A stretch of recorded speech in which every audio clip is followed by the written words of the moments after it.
Welcome to the Temple Mount Report, where today we have an exciting episode where we're going to go into the Old City and we're going to check out some very interesting finds. We're going to look at some of the models there. They're going to show us the history of the water sources that were up on the Temple Mount and the water that led to the Temple Mount with our special guest, Rico Cortes. So check out this episode. I hope you enjoy it.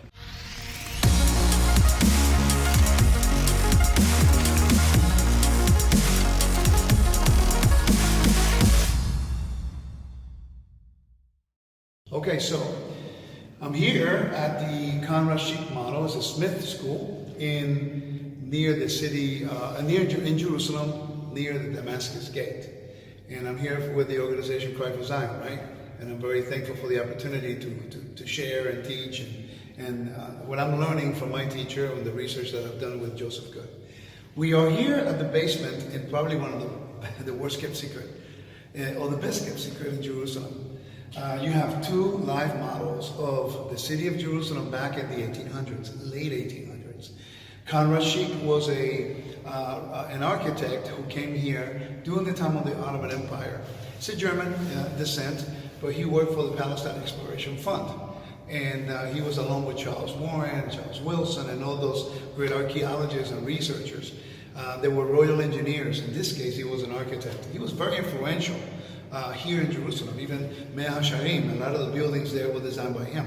You know, there's a lot of influence that he had in this place back in the late 1800s and early 1900s. He lived here for a long time. But the reason why we're here is because there's a lot of misconceptions about Jerusalem, the temple.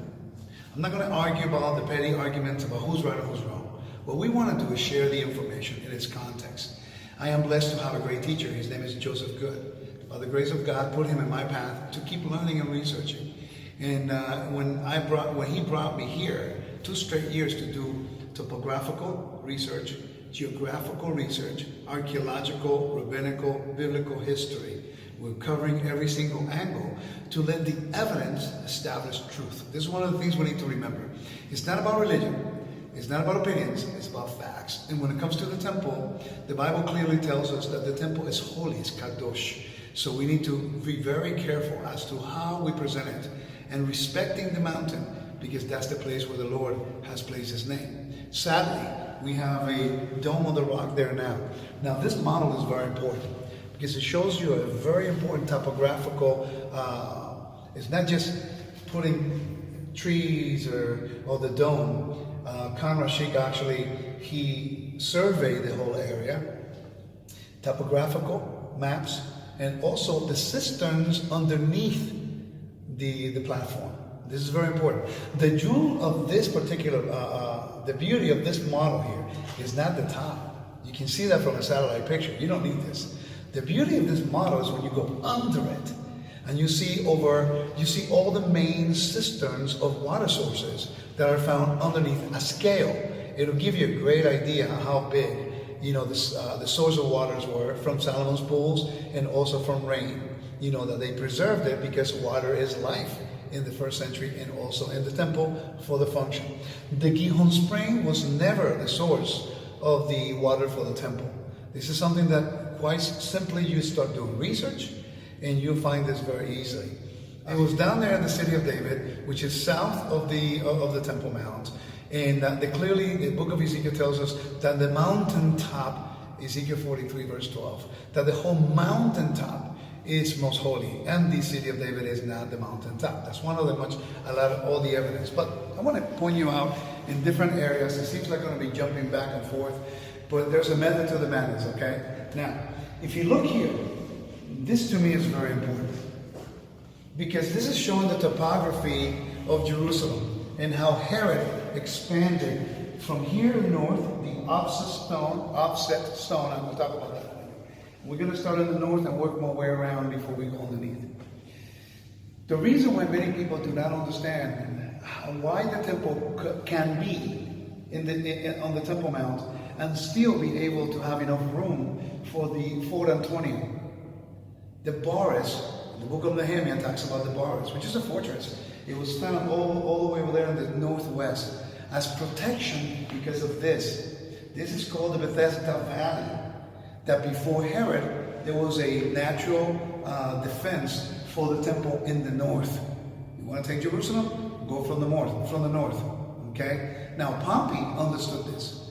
What Pompey did in the Roman Empire, when they were taking the temple back and during the Hasmonean period, he filled in part of this moat, dry moat or valley here in the north, according to Josephus. He filled it in and he conquered the Temple Mount from the north. Now, again, you don't have this all the way out there. Why would you need to fill this in all the way out there? Topography allows us to understand a lot of the things Josephus talks about. Remember, John Walton said something that has made a very big impact in my life. He said, the Bible was written for us, but not to us. Think about that. The Bible was written for us, but not to us. So therefore, the writers of the Bible are not really worried about the people in the 21st century. It's up to us to do the research. And if you do not study topography, you're not going to get it. That's why people think it's in the city of David, which is not one archaeologist. Let me repeat that again. Not one reputable, recognized archaeologist say the temple's in the city of David. Okay? But we're not going to focus on that. We're going to give you the facts. Okay? We don't have to try to debate anybody because evidence establishes truth. Okay? All right. So we have the topography. This is the north of, and later on when we move to that model, I'm going to show you how the temple and the Fort Antonia can still be on the Temple Mount and not encroach on the holiness of the temple. That's the key. Because the area of the temple, as we know it, was 500 cubits by 500 cubits. Okay? So therefore, Herod is something that Elat Mazar found and they surveyed in the walls of Jerusalem. It's in one of her research. Elat Mazar, she's the granddaughter of Dr. Benjamin Mazar. These people are recognized archaeologists, very reputable. And they found the offset stone. Now the offset stone is a marker on the eastern wall, about 38 feet north of the modern day Eastern Gate, which used to be the Sheep Gate back in the day. Okay? Now, when you move here 38 feet north, there's a marker and you have the Persian stone. Now, understanding the stones of Jerusalem on the walls would allow us to get a greater insight into the time periods because of the boss. For example, this stone has a finish right in here. During the time of the Hasmonean, the stone had a finish. They had a frame, but it was more protruding out.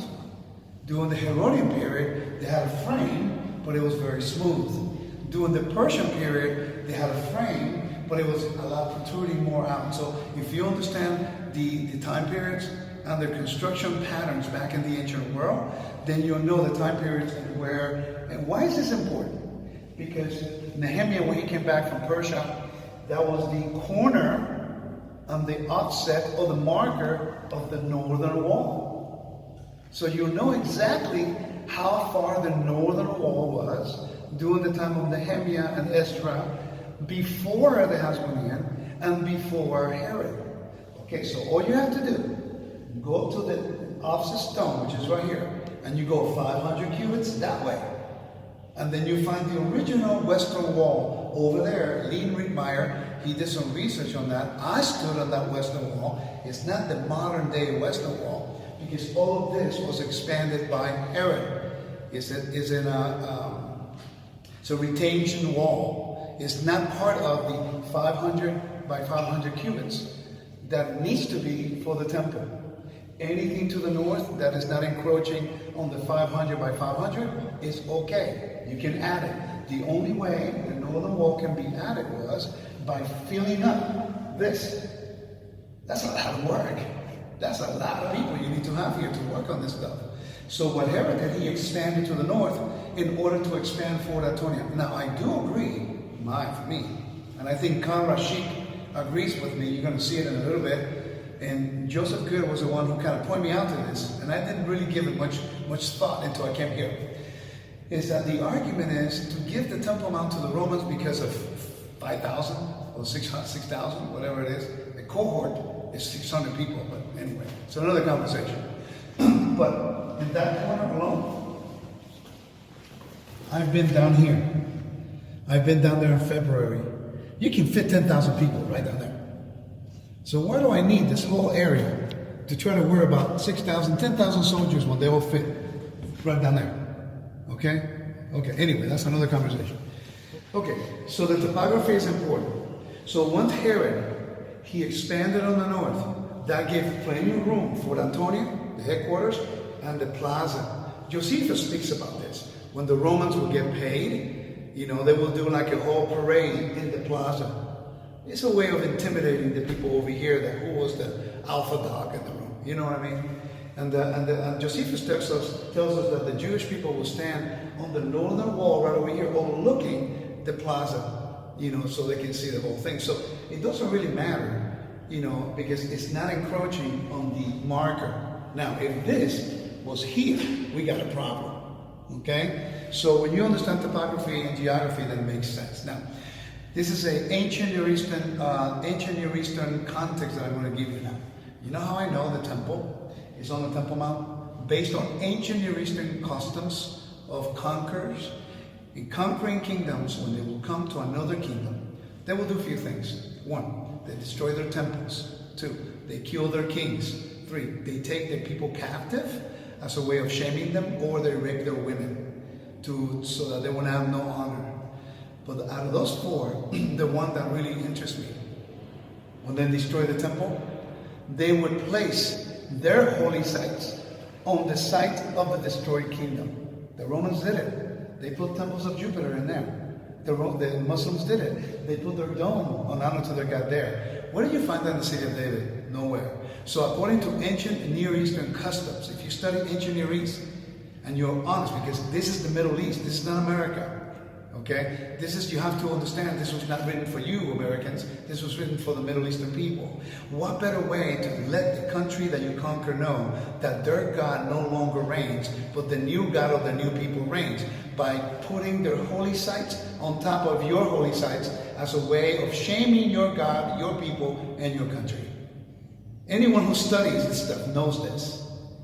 So, but sadly, we have to go through all of this because we don't consider the whole panorama. We have to look at the whole picture. It's not just picking a place. You know, that's what Queen Helena did. She pointed out a place in Jerusalem, they made a holy place. No, this is about real research. And I didn't do it. I just read from all the people who's done the research, and I come to Jerusalem to verify the information. Okay? So don't believe me, go look it up. Alright? Alright, so we have the offset stone. Go 500 cubits down there, you're now the the northwestern corner. If you fill this in, okay, then you're going to have more room on the north. But if this was the way it was in the first temple and in the beginning of the second temple period, that means that the northern wall was tall and there was a huge cliff based on this. So it was a natural defense. Okay? That's what Herod did. He came to flatten it all out, expanded it to make it bigger. It was an expansion. It's not encroaching on the temple. That's the key. If it encroaches on the 500 by 500, then we have a huge problem. Now let me ask you a question. If Herod, who was an Edomite, understood that he could not change the temple, they hired over 11,000 priests. They taught 11,000 priests. Think about this. Over 10,000 priests. They taught them how to do stonework because they're the only ones who can do the building inside the priestly courtyard and the buildings. They finished it in a year and a half. Herod himself could not go there because he was not a Jew by birth. Think about this. I mean, if he hired priests because he knew that going beyond that point is encroachment, and he never changed it, he didn't say, well, I don't like the temple there, let's just move it a little bit north. It may be better if we move it north. No, he left it there for a purpose because he understood that the priest will never allow him to do that because it's holy. Now, in fact, logic would say that he would even center it within the framework of what he created. Right, but he didn't. He kept it where it was from the beginning. He never changed anything because it's a tavnit, it's a blueprint, and no one can change that blueprint, right? All right. So now that we understand a little bit about the north, let's move a little bit to some of the context that I'm trying to convey to you. Now, this is the southeastern corner. In the southeastern corner, there are some markers that you have to consider. There is the seam, there is the bend, and there is the joint. Okay? Now, let me tell you, one of the things, I gotta be honest with you, when I started studying with Joseph Good, I really didn't care about the archaeology. I thought, well, that's something he's passionate about. But one thing that he taught me that I caught on to right away was, if you understand the topography, if you understand the geography, if you understand the temple functions of each building and what they work and how they function within the service, then you get it. Then everything screams out at you, comes out. The Bible says that even the stones will cry out. Literally, they do. They paint a picture, they tell you a story. And after researching all of Elat Mazar, Lee Ridmeyer, and some of the other Palestine Exploration Fund researchers, man, when I walk on that eastern wall, it's incredible the amount of information you see just by looking at a stone. And I'm just humbled that I can understand it and I get it. Over here, you see this marker right there that you may not be able to see in the video, but it's called the Muhammad column. It's just, Conqueror Sheikh kind of put it there, and actually, if you follow the extension of the wall, right, you're going to see a seam, a joint. You're going to have the Hasmoneans. They added to the south. They did not add to the north. Why? Because you have the Bethesda Valley. You have a natural defense. Okay. Then Herod came in. He added that area. But here, the Hasmonean only added to the south. Okay. Then Herod, he added again to the south, to the west, to the north. Okay, and northeast, because he cannot, this wall right here, that was the only one permanent from the time of Solomon's period, except that throughout the ages, the Muslims build up a little bit more, okay? So why am I telling you this is because when you look at the finishes of the stone, the boss, you can see the time period. So you know, by the way, none of this you find in the city of David, okay? So none of this you find down there. These are huge stones. You go all through Jerusalem and you see the temple Herodian stones used as secondary use. In other words, they destroyed them and then they took the same stones and they built them in another place nearby. You don't find that in the City of David. I've been going to the City of David since 2004. I have never seen, as far as I know, I have never seen a Herodian stone all the way over there. But wait a minute, Rico, you mean to tell me that, but wait a minute, I'm confused, Rico, but you know, how come it's not the City of David? Because the City of David was just a city, part of the whole Jerusalem at the time. It didn't hold any sacred function of the temple. Okay? It's a different function altogether. All right? That makes sense? Okay. So the stones here paint a picture. They tell you the time period. That's very important. Okay? The temple is the most important thing. Matthew 24, verse 1 says that Yeshua came out of the temple, paraphrasing, and that he looked at the buildings of the temple.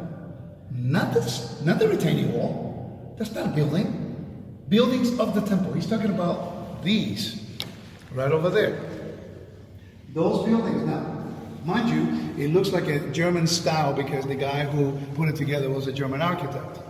But what he did, though, he used the topography. Come on this side so you see what I mean. He used the topography, and he put Antonia with the plaza. Now, I want you to notice that is not encroaching on the temple. This is the key. If this was encroaching on that area, we have a problem. You can definitely put in a lot of people over here. You don't need to change the location of the temple to put the Romans in. You know?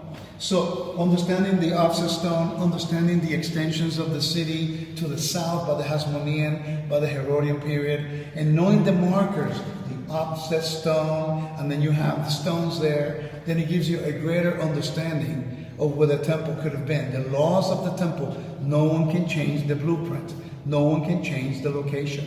That's holy unto the Lord. Okay, so if you look at here, this is really an important model. Because what Conqueror Sheikh, what he did, he began to look into all the information. The topography, as you see here. You see how deep it was? So clearly Herod did a lot of job trying to fill this thing in. Now let me ask you a question.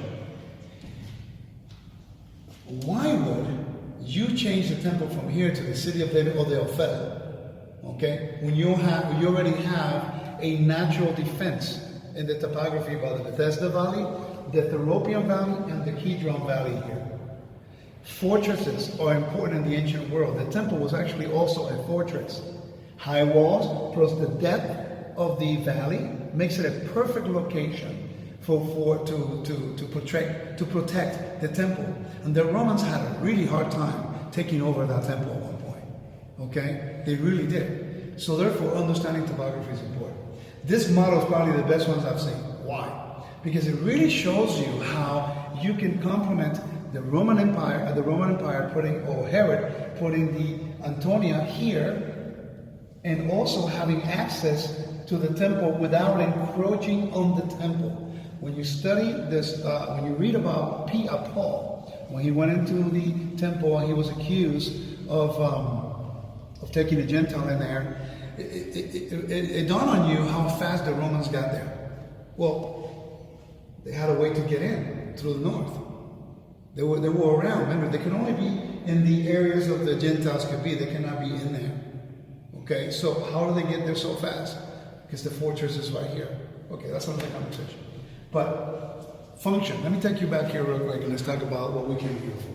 To understand the temple, to understand its location, you must consider the water source. The whole argument about the city of David versus the Temple Mount, it's a water source. That's really to them the smoking gun. It's like, that's the one that proves it. It's the Gihon spring.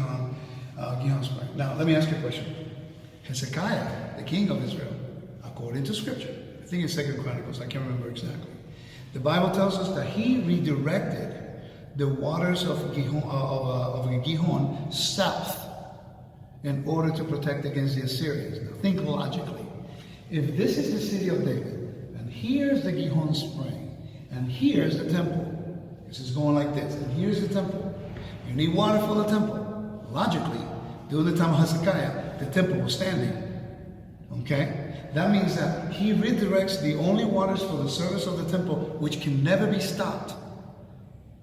History tells us that even when the conquering people will come into the temple, the priests never stopped the service. Even as they were dying, officiating in the altar, they never stopped the service. The service cannot stop. So you mean to tell me that you're going to remove the water source from the temple, redirect it south to the Shiloah, that's the wet tunnel, Hezekiah's tunnel, and you're going to leave the temple without its function every day, not even one day? Only people who do not study the temple functions will come up with a crazy idea like that. And this is the problem that I'm having. If you're going to come up with a theory, it's got to be based, especially on the temple. You must and should consider also the function of the temple itself, because everything works perfectly together. The geography, the topography, the history, and the function of the temple. So let me give you an example. In this model, and you can see it when you go on the Temple Mount, there is a fountain right over here. I don't know if you can see it. Okay? In the middle, that fountain actually was not there in 1910. In the picture that you have in your house, it's not there. I looked for it. It's not there. That's very important, because although it's not there in 1910, the fountain wasn't. And here you find it because it was built later. But what's interesting is that there were two cisterns next to each other. Joseph Good is the one who found that research. He put it together. One cistern 1 and cistern 2 is actually the bathrooms. Okay? The bathrooms and how to wash their hands and feet as they're coming in. They already took a mikvah. But anyway, today you go to the western, to the Temple Mount. You enter this way. Okay? Right above Barclays Gate. You have Robinson's right here, Barclays right here. And as you enter right through here, this area used to be the royal store. Okay? And the moment you go right through there, you look to the left, what do you see? The fountain. What does that tell you? To the left is cistern number 1, to the right is cistern number 2. Okay, so why would they get water? Now, I stood at the manholes of the conduit of the water that will come from Solomon's pools in Bethlehem. They will enter through the chain of the gate of the chain. They used to have a tunnel underneath, a bridge, and the bridge was for people and for water. And that water will come all the way from Bethlehem in conduits, which the pools provided over 60 million gallons of water to provide for the upper city and the lower city. Okay, and they found that conduit in the palace of Herod. We were there yesterday. Okay, so that came all the way to the temple. And you have conduits, like plumbing, all over the Temple Mount. Conrad Sheik and Charles Warren here, they mapped it out. Okay, and I stood at the manholes. I go directly to one of those over there.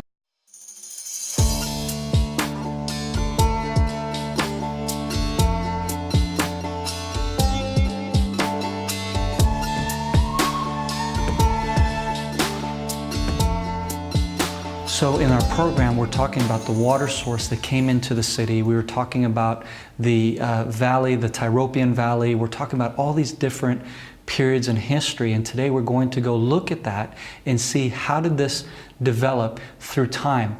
You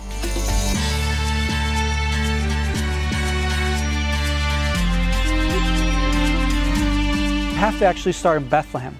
Up here in Bethlehem, just south of us, you will have the source of the water that will come all the way down through this aqueduct system right here. This was a 21-kilometer long aqueduct system that fed water from Bethlehem, which is actually 11 kilometers away from us, into the Temple Mount. To follow the Jewish custom of having living water to serve God, you had to have a natural source of water flowing all the way into the mikvaot, all the way into the washing and the cleansing of all the animal sacrifices, etc. And the way they managed this amazing, clever way of serving God up on the Temple Mount was through this aqueduct system. And on top of that, it was still in function up until 1967.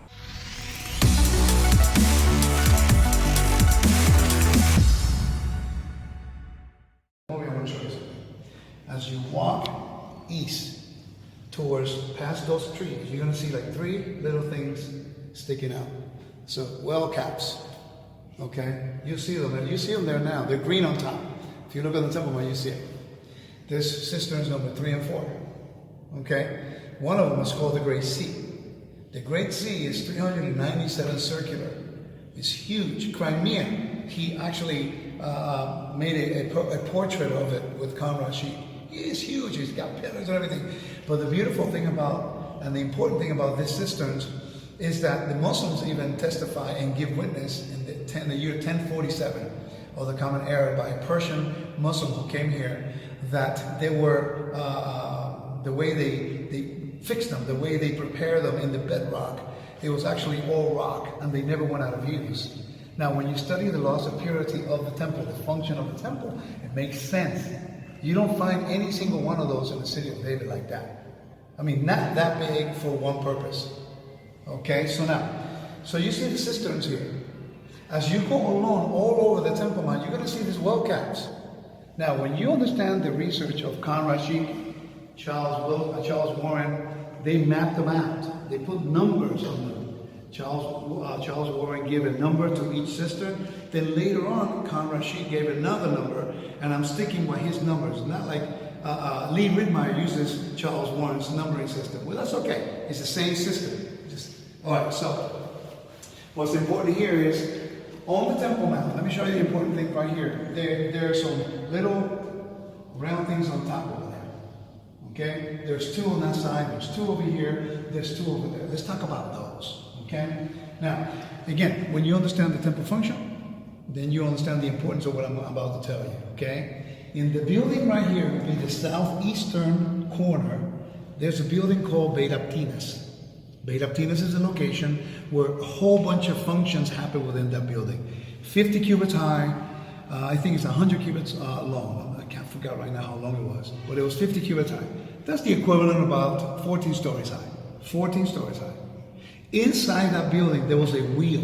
It's called a mukni, okay? In which the priests, in the morning before they did the service on the altar, they would come and they will wash their hands and feet. They will say the Shema, they will say some of the prayers, and then they will go get ready, wash their hands and feet, to go into south of the altar to prepare for the sacrifice and the Avodah service, the Shaharit, the morning service.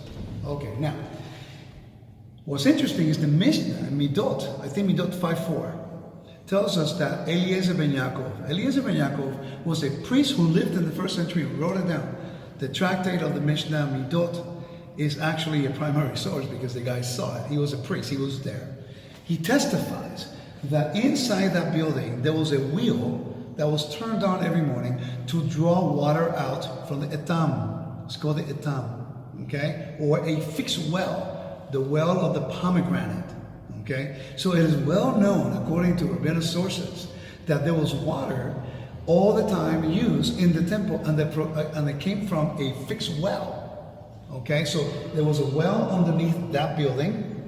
There was a huge wheel in the building to draw it out. for the key, or the laver. Now the laver in every single model that you see on the temple is between the entrance of the temple and the altar, right in the middle. That is incorrect. Because the Bible tells us in Ezekiel 47 verse 1 tells us that the laver is south of the altar. It makes sense, because no one can be between the altar and the porch without unwashed hands and unwashed feet. So imagine this, you got to wash your hands and feet in the place you cannot do it with unwashed hands and feet. So when you put the location of the function and you understand the cistern is there, that there's a well underneath, they're drawing the water, it's inside the Beit Aptinas in the northwestern corner of the building, not of the temple, of the building. And this is the problem. It sounds confusing because we don't know temple geography. We do not study temple history. We do not study temple functions. So we never make these connections. Maybe a little technical now.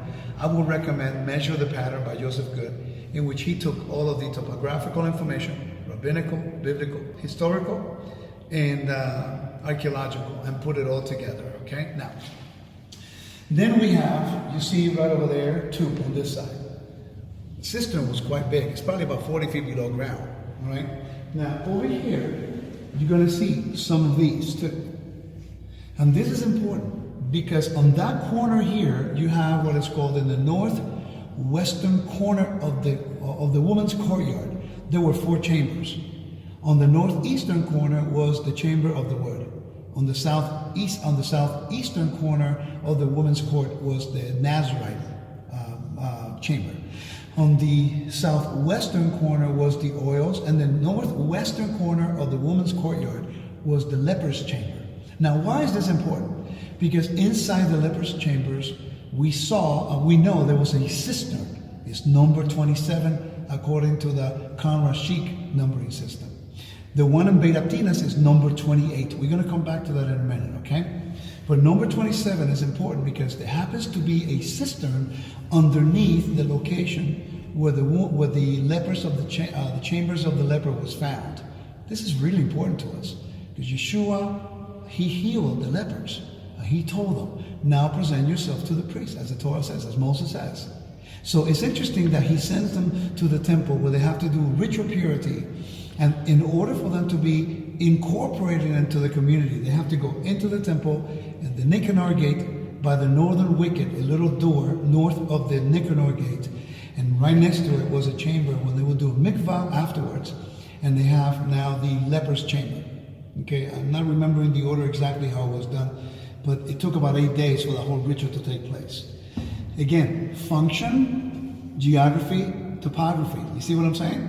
So without a water, why would you need the leper's chamber? Why would you need a mikvah? Where will they get the water from? You see? So there was a chamber, there was a mikvah underneath the leper's chamber. When you go up in the elevation, you see those steps, and you're going up there, you're going to see 2 little cisterns in there, or the well caps. That's cistern number 29 and 30. What was there? Beit Hanitzot, a huge building again, 50 cubits high. It's about 13 stories high. And what happened north of the altar? All of the sacrifices. You have to slaughter the animals, you manipulate the blood, you skin them, you open their entrails, you cleanse them, you need water. So they just so happen to have 2 cisterns, huge cisterns there, to do that function. Are you understanding why it's important to understand the function of the temple and connect it to topography and geography? It's not going to work if you don't do that.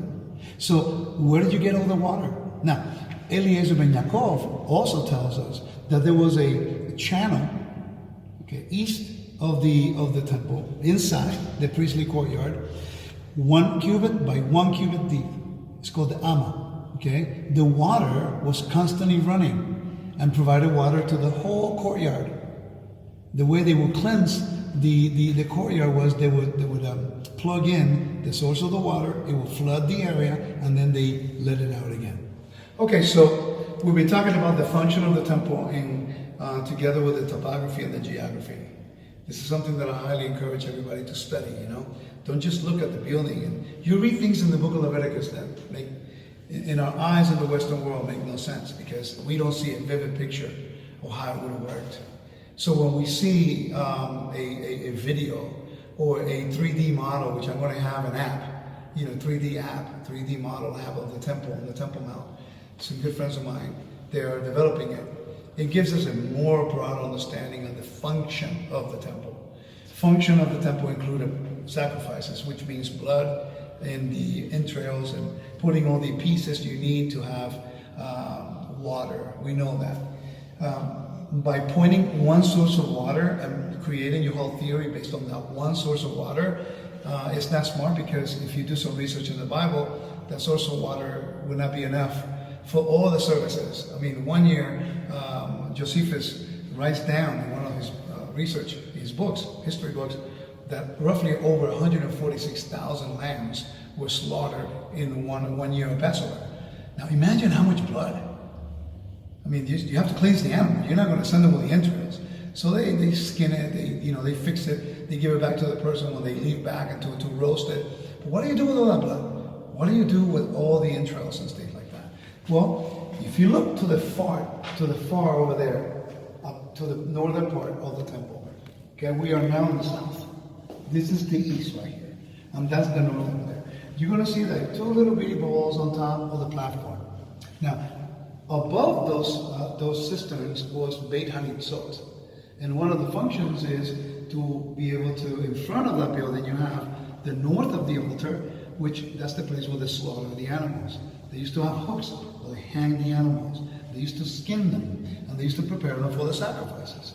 Well, I don't know if you've done any kind of skinning or opening an animal, either chicken or whatever, after you cut the head off, or you properly do a kosher.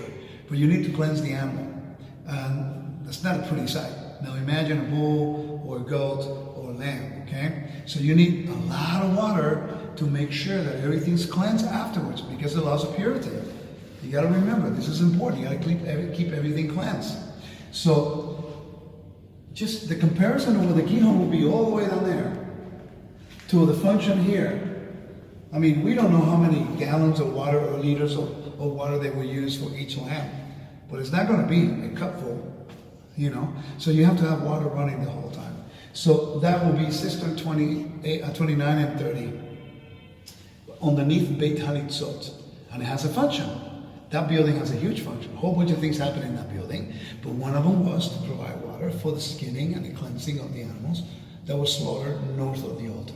See, when you look to the northwest, on that corner over there, you also find them over there. Well, that's where the priest will sleep, Beit Hamoked. The priest will sleep on that corner over there.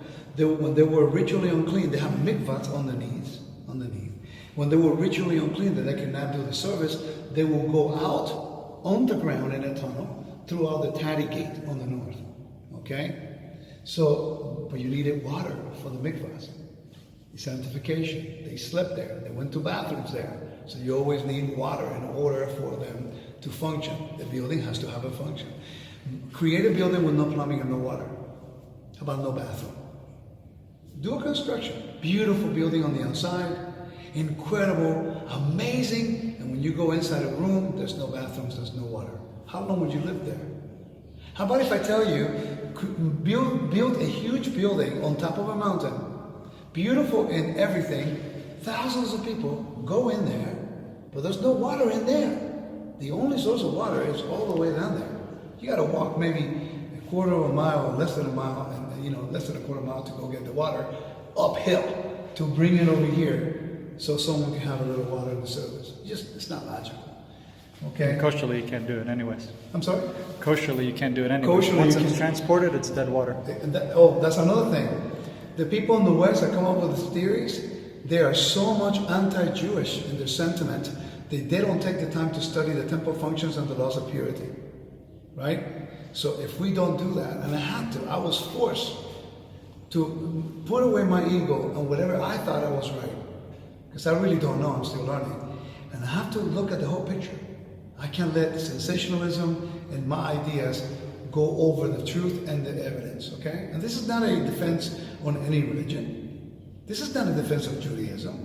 This is not a defense on Christianity. This is not an attack on any religion. We're talking about the temple.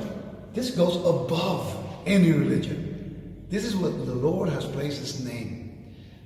Denominationalism and religion should have no part in this. The facts are the facts. The temple was here, the temple's here. And I'm thankful for the Jewish people that preserved the information.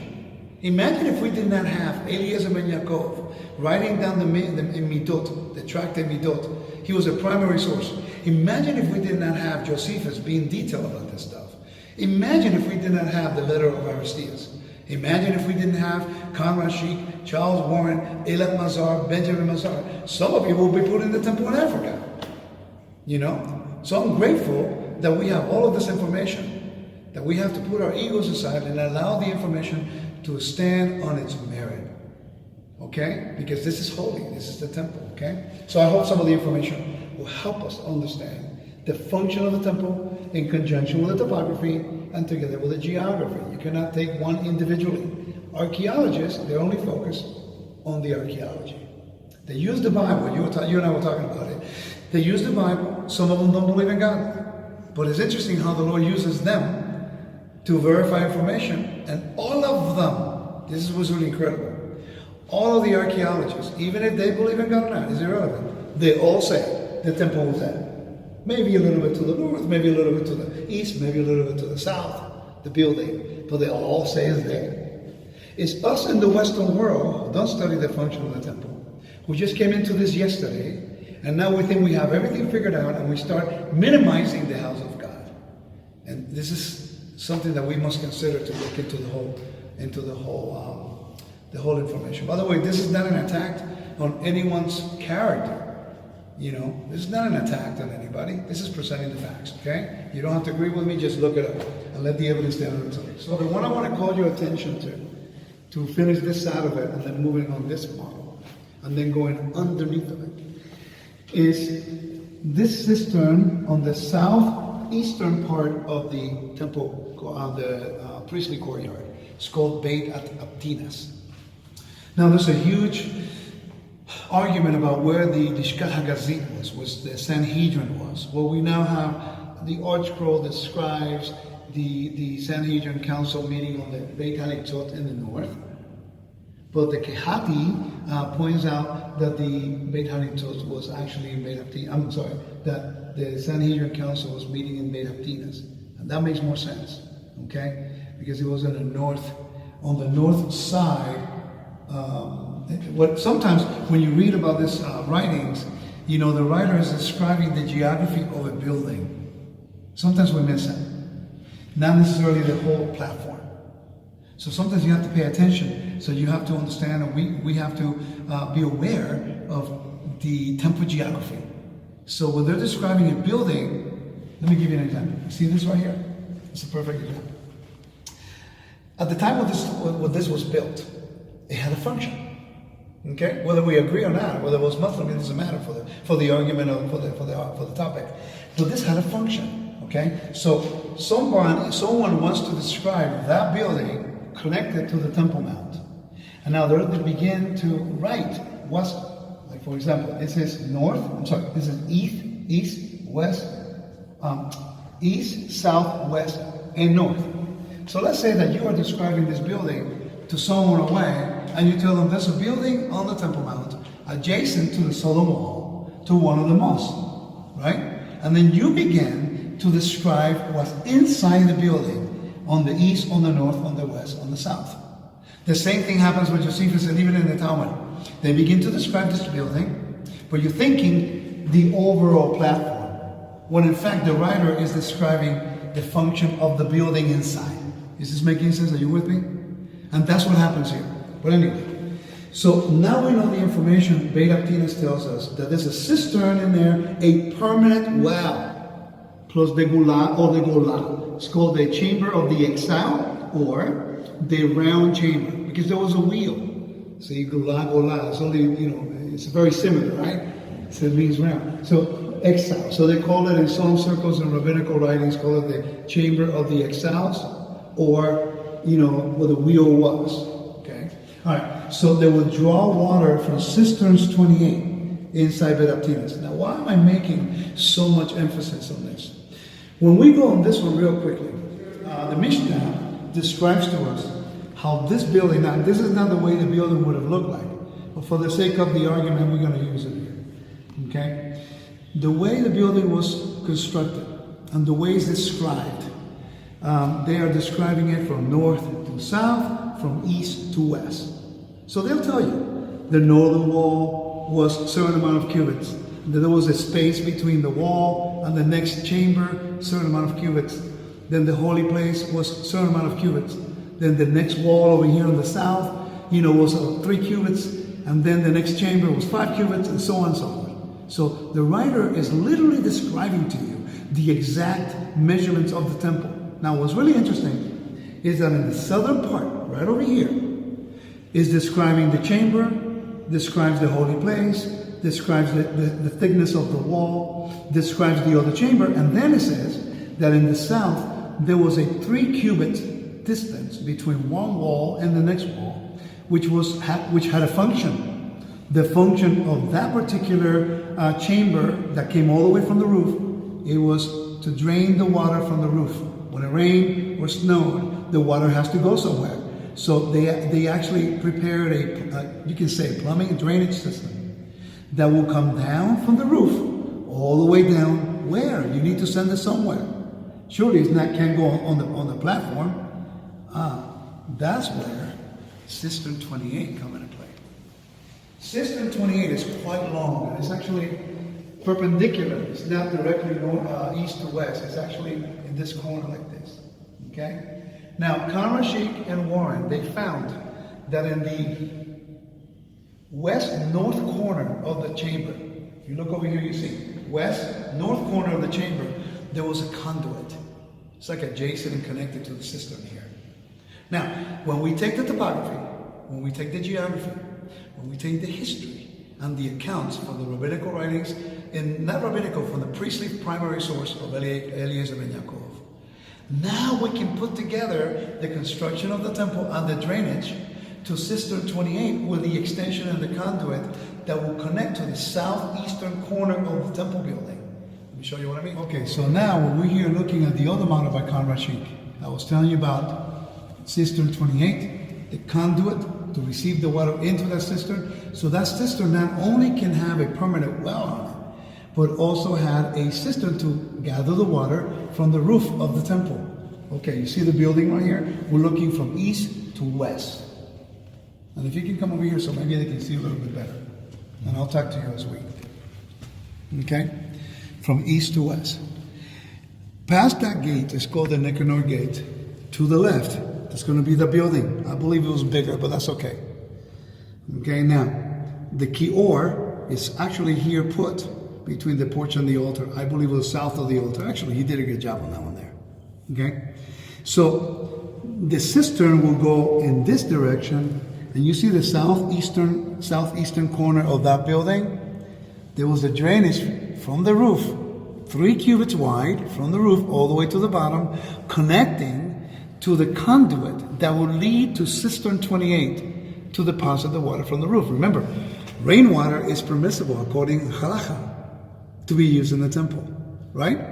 So therefore, they're protecting. Water is life in Israel. So they're using every resource they can in order for the service. Listen, don't believe me, go look it up.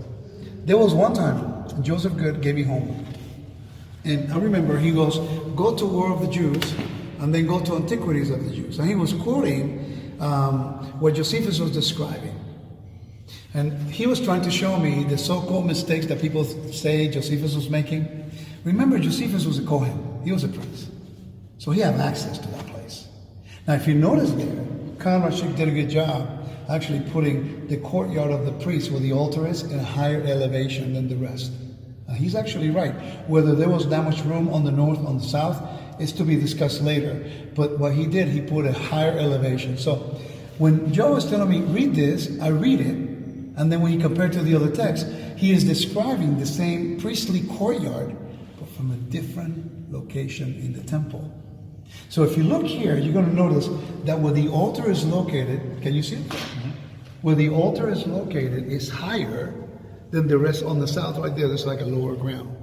That's actually correct. Okay?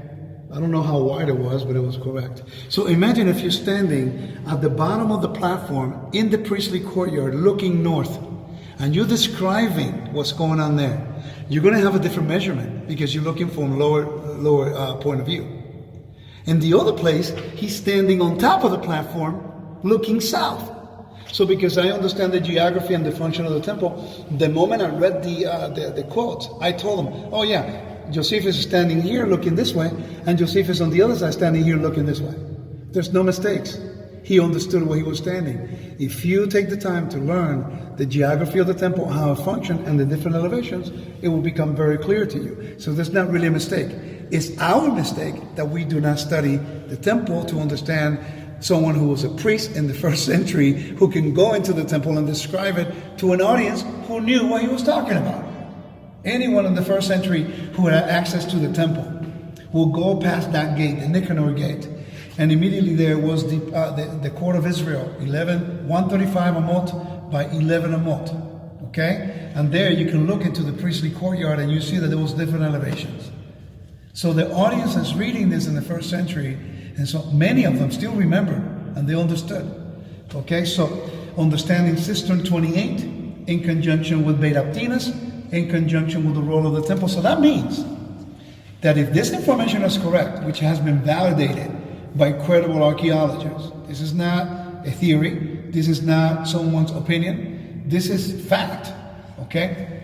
If we connect based on the stone that is inside the dome, that's the key, that's the marker. That stone, let's go back to this one. So that stone, we know that's where the Holy of Holies was. Okay? Now we have to put the dimensions. Okay, then we know 100 cubits, 100 cubits, by 70, and then now the temple building's there. You have to have the drainage. Okay, so once you understand the stone, and you understand the 500 by 500, then you know where that cistern, because the cistern's still there today. You go on the Temple Mount, I was there the other day, and I saw the well cap right there. So the cistern's still there. There's a fixed well in there, okay? And they're still using the water from there. So it's amazing that that water was still, by the way, Jerusalem was still using some of that water back into the 1920s. Okay, from the first century. That's how good those cisterns are. Okay? So once you understand the function of the temple, the topography of the temple, the geography of the temple buildings, and the function, I keep emphasizing that over and over, and the function of the temple service, then the evidence is overwhelming, the evidence is irrefutable, the evidence is concrete. So that means that if we locate the cistern, if we now know where the stone is, because the Muslims did a good job preserving the stone, they're protecting it, that's only going to help us. Okay? You measure to the east, you know where the altar is. You measure to the south, you know where the next buildings will be. Okay?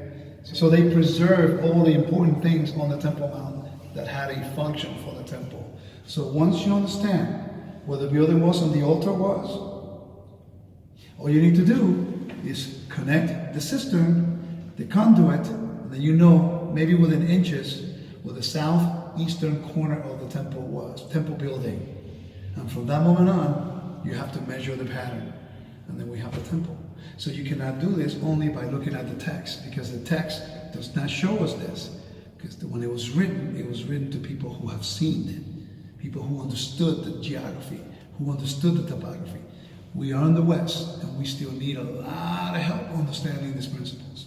That's why this is important right here, the topography. Ever studied the topography before Herod constructed Fort Antonia and dedicated to Mount Anthony? So it's easy to say that all of that was for the Romans, when in fact, Khan Rashid did a great job actually understanding this, because he actually read all the rabbinical writings and all the topography and everything. And he says, wait a minute, we can put in Fort Antonia here with what Josephus says was a plaza, and it's not encroaching on the temple. It's not encroaching on the temple. That's the key. It's not to encroach on the 500 by 500. Sadly, some people choose to move the temple because they don't understand geography and topography. You know, you make a really good point about, what are we really arguing here? Are we trying to defend the Roman fort or not? No. All I'm trying to do is establish a counter premise, a counter response to whether the Fort Antonia is too small. For me, it's really irrelevant. It's like you were saying earlier, everyone who studies this, they're not quite sure of the sizes. We know that one of the towers was 70 cubits. We do know that, okay? And that you have to consider that tower right there. Josephus describes exactly where it was located, okay? Now, everything else, this is Count Rashid's understanding. And this is his interpretation based on the research he did. Now, what's really concrete are the cisterns. But everything else, what I like about what he did, and why this particular model actually lines up more with what it would have looked like, that I'm more comfortable with, is the fact that it's not encroaching on the temple. The key here is a 500 by 500, okay? And you made a good point earlier.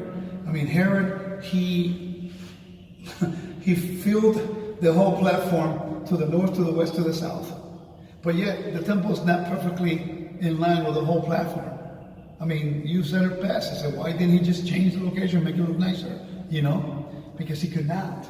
But this model gives us a better option. It gives us a better research option as to how you can still facilitate the fort for the Romans on the Temple Mount. You know why? Although the mountain is holy, that area is not holier than the temple.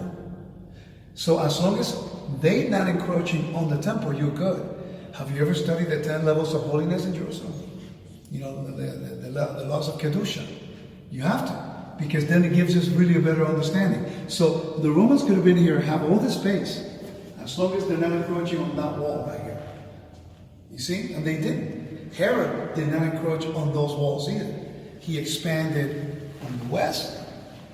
See? Here, which is not original part of that. I stood at that western wall, the original western wall. It's right over there. You can see it on this side. And I stood on it last week. So yes, every building that Yeshua prophesied, temple buildings, were destroyed to the bedrock. They were all destroyed. We still see the evidence there. So the retaining walls are now part of the 500 by 500. So they can be standing. It's not important. They're not part of the 500 by 500. That's really what we're talking about here. That's the Kadosh, the holier area. So the city of Jerusalem is holy. But the Temple Mount is holier than the city of Jerusalem. The court of the Gentiles, of the Gerim, the strangers, is holier than the rest of Jerusalem. The court of the women is holier than the court of the strangers and Jerusalem. The court of Israel is holier than the court of the women, the court of the strangers, and the court and all of Israel, and Jerusalem and Israel. The court of the priesthood, and then the holy place, and then the holy holies, the holiest place on the whole earth. You see, levels of elevation of holiness. But if he would have put this on top of the building walls, that is called encroachment, and that's exactly what the Muslims have done. By the way, the Romans, they built a temple to Jupiter and the other gods where the temple was after the destruction of the temple. Where's the evidence of that in the city of David? They haven't found any of that. They found some of it over here on the Temple Mount. Ancient Near Eastern history, cultural background, topography, geography, history, biblical narrative, and also the rabbinical writings that allows us to have a broader view from the people who has preserved the information for millennia. Okay, we have to be wise to understand all the information, not just our preconceived notions of theology from the denominational world. Okay, so I call anybody to really research this and to look into a broader perspective of research on the Temple Mount. Not only saying, oh, let me move it because it doesn't line up with my preconceived notions. No, let's take a real look at the evidence. And then we'll come up to a different conclusion that would honor the name of God instead of our own name. All right.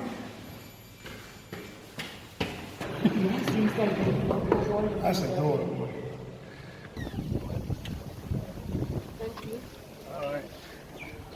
Who would think that is in the middle of right outside the Damascus gate, there'll be such a jam of information that we need to know? Interesting. You hide it somewhere in the basement. No one would ever know the truth. How convenient, right?